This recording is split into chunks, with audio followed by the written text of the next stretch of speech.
Fourth place champs. Let's get into it.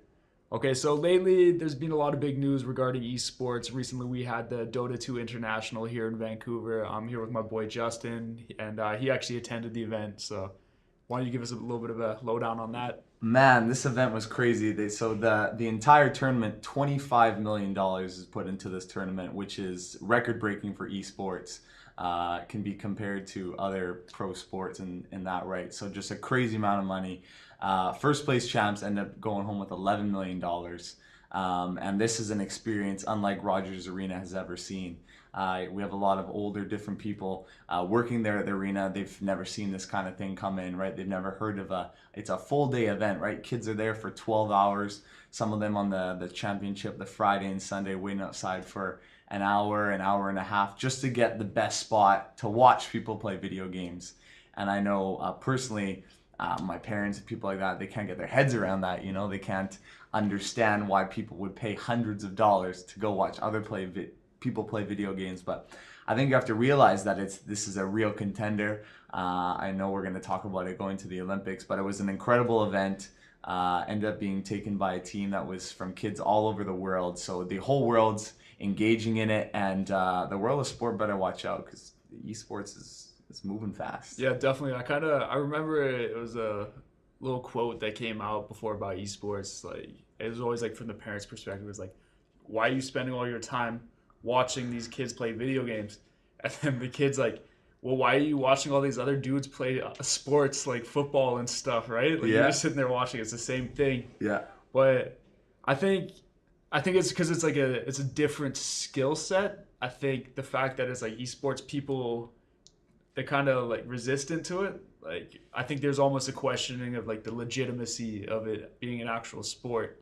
Well, that's when you get into the whole argument with people there. Okay, is esports going to be in the 2024 Olympics, right? And a coworker of mine, she played softball in the Olympics, and she's spent hundreds, if not thousands, of hours preparing her body, right, mentally, physically, getting right to be able to prepare at the highest level. And when I suggested the idea of esports being in the Olympics for her, that's something that she would take with a grain of salt. It's something that she's definitely not ready for. But then you can also make the argument that, well, these kids are spending 6, 7, 8 hours a day in front of the screen.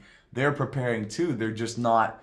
They're working out their fingers, not their body, right? It's just Like if you put like 10,000 hours in playing video games without getting carpal tunnel and burning your retinas off, like man, you deserve to. You deserve to be on the world stage if you're that good. So could you imagine the drug testing process for like esports in the Olympics? Like man, it would be insane. Yeah.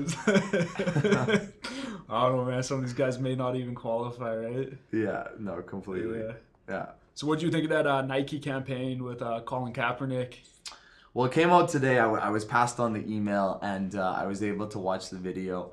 I think initially watching the video, seeing it as a consumer, seeing it as someone who enjoys sport, but also can kind of I've heard about the Kaepernick story. Obviously, this is 2+ years in the making now, with protesting and him kind of being exiled out of the NFL. With regards to the commercial, I think it was done great. Yeah. I think like everything Nike does, it was pretty amazing the way they're able to storytell and have that segment on in the end. They also had a bunch of other really cool people who were part of the commercial and in the advertising, who I all think have great stories. I don't know all of them personally, but I do really like the ad. I like the messaging behind it. There is the argument that, why is it coming right now? Why wasn't it coming a year and a half ago, 2 years ago?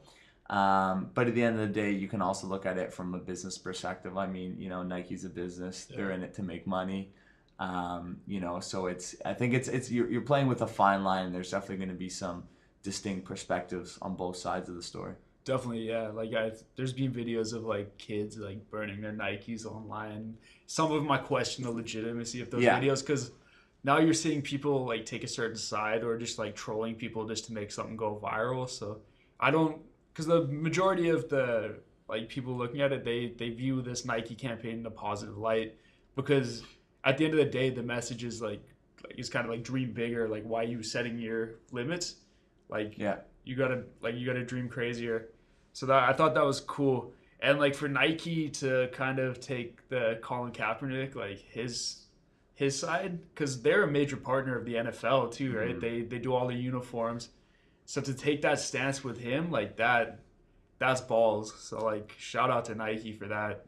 No, it's huge, and like we'll see in the coming weeks, days, months how that manifests and how Nike's relationship is with the NFL. But at the end of the day, Nike knows that it has a lot of power, right? Yeah. They're a billion-dollar company. They're the largest sports athletic apparel company in the world, and they have a lot of pull. And I think at the end of the day, if you are to poll a population of people, maybe not in the southern United States, I don't know where, but if you're to poll a population of people and get their opinion as to is Nike doing the right thing by standing behind Kaepernick and obviously taking that, I think most people would agree yes. Yeah, and then like even on top of like just outside of the video, like they have the image of like Colin Kaepernick, that's like the poster campaign.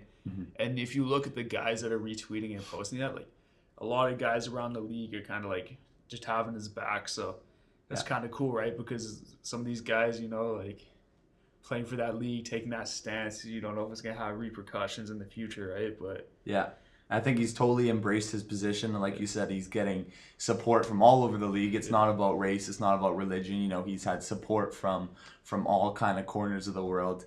And I think at the end of the day, I think it's an interesting business move for Nike. It's gonna sell them a lot of T-shirts. It's gonna get them in the news again. But also, I think they are taking the right stance, and I think it's just a matter of, is the timing right? I think that's the only thing people can really argue about.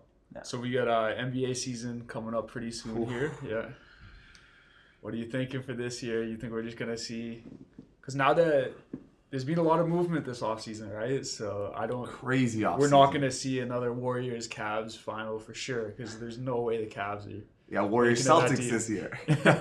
I hope so. I'd like to see the Celtics in there, but so what do you think about the competitiveness of the league? Do you think it's kind of been plagued by super teams in recent years, or? I mean, there's definitely the argument going around. Anyone who's a basketball fan or follows sports knows that, Adam Silver's been dealing with this issue. The NBA head offices have been dealing with the issue. How do we, make sure teams aren't tanking? How do we make sure that we have more competitiveness in the league? Because at the end of the day, people single out about 3 to 4 teams in the NBA that really have a chance of going to the title. And then, in the last 4 or 5 years, most people side with Golden State. So, I mean, you could go back and compare against years previous. Golden State has built their team for the most part the right way. But I still, as a big NBA fan, really think that there's some competitiveness. There's a lack of competition, especially in the playoffs. You've seen teams like Golden State, blowing through 2016 finals, going 12-0 before reaching the finals. And as a basketball fan, you want to see competitive games. I don't care whether or not my team's in the game, but I want to see good basketball. Not saying that Golden State's not playing good basketball, but I would like to see more competition. Yeah, but the counter argument to that too is like, have we ever really had balance in the league? You go back to the 60s, right? Celtics kind of dominated there. 70s, yeah, we did have 8 different teams win the championship, but everyone kind of looks at the 90s as the golden era of basketball. Allen Iverson. But we only have 4 different teams win a championship that year. It's kind of crazy. Like if you look at this decade in the 2010s, we've already had 6 different teams win a championship. Be it that LeBron was on like 2 of those different franchises, but I think people, in this, I want to say that the digital age increases the worldwide hate for the Golden State Warriors fans. There's so many outlets now for people to share that, and I think one of the biggest things, obviously, Kevin Durant signing with them, kind of taking on that villain role has epitomized his, role as the villain and people looking at him as the bad guy. And obviously, you got DeMarcus Cousins signing in the offseason now. You got 5 All-Stars as your starting lineup. Tell me that the Brooklyn Nets or the Phoenix Suns have a chance to win the championship with a straight voice, and I'm sorry, but no one in this goddamn world is gonna believe you. Yeah. So I understand your argument. There have been super teams in the past. I mean, and there will continue to be super teams in the future. I think the league's really just got to figure out a way to increase the competition because, I mean, we're in Vancouver. We want a team back. Adam Silver in the office isn't going to expand the NBA until they have more competition with the 30 teams they already have right now. Yeah. And that means they need more balance. And they just it's a process, so it takes some time. As Joel said, trust the process. But just going back to the KD and Boogie, I look at those signings as completely different. Like, I despise the Kevin Durant signing. I thought it was the worst move he could have made. Yeah. Because he was up 3-1 with that Thunder team over them. And I think in this day and age, it doesn't matter what it is, whether it's like new phones or new shoes. Everyone wants a new thing. They don't want to see the same thing. And I think people got frustrated seeing the same teams in the finals. So they kind of viewed Kevin Durant with the Thunder as being one of the dudes that could have knocked off the Warriors and given them something new in the finals. Totally. So I kind of understand, like, that's kind of where I think the hate comes from, because, like, he just kind of punked out. Whereas where I look with the Boogie signing, dude's coming off of a major injury. There wasn't much interest for a max, so I don't think he's looking to capitalize this year contract-wise, but I think he wanted to put himself in a situation where he wasn't going to be rushed back. Like if he signed with, say, like the Suns or the Nets, yeah, they're going to be like, as soon as he's somewhat cleared to play, yeah, they're going to be like, yo, you're logging big minutes. Whereas going with the Warriors, you can kind of coast, kind of chill out and get 100%. Because I don't think he'll be back with the Warriors next season. I think he'll go for a max wherever he can get it. I mean, I agree with you in that respect. It's the best, arguably the best center in the NBA. Yeah. Obviously commands upwards of $30 million a year. He's making 5.8 next season. Yeah. He's on that 1-year deal. I don't think anyone believes, because Golden State, they've been magicians with their roster right now. They cannot have him on their team making $30 million. The cap just doesn't allow for that. So I definitely think that he's going to go elsewhere. I do understand your argument about, taking some time and not being rushed back. I think there are some other teams, that could have done that. I think he received a lot of flack because he is joining Golden State, and Golden State is on that pedestal, and everyone's shooting for them, and everyone wants to take them down. So I think it's definitely got him a lot of hate, but we know Boogie. We know what he did in Sacramento. Dude's he doesn't give a shit about what people think, And if someone can handle the hate, like, it's Boogie. Like, there's no Boogie burner accounts out there. No. He's not afraid to say what he wants to say. He'll tell it to your face. No. He doesn't care. Yeah. No, Brian Clench. No, that's not. That's not a thing. But I mean, we'll see what happens. I want a team back here in Vancouver, but for now, go Blazers, go. Definitely, yeah. And I think that pretty much wraps it up for this week's episode. So. If you want to follow us on Twitter at 4th Place Champs, Instagram 4th Place Champs, let us know what you think about the episode, any topics you want us to talk about, hit us up. Peace.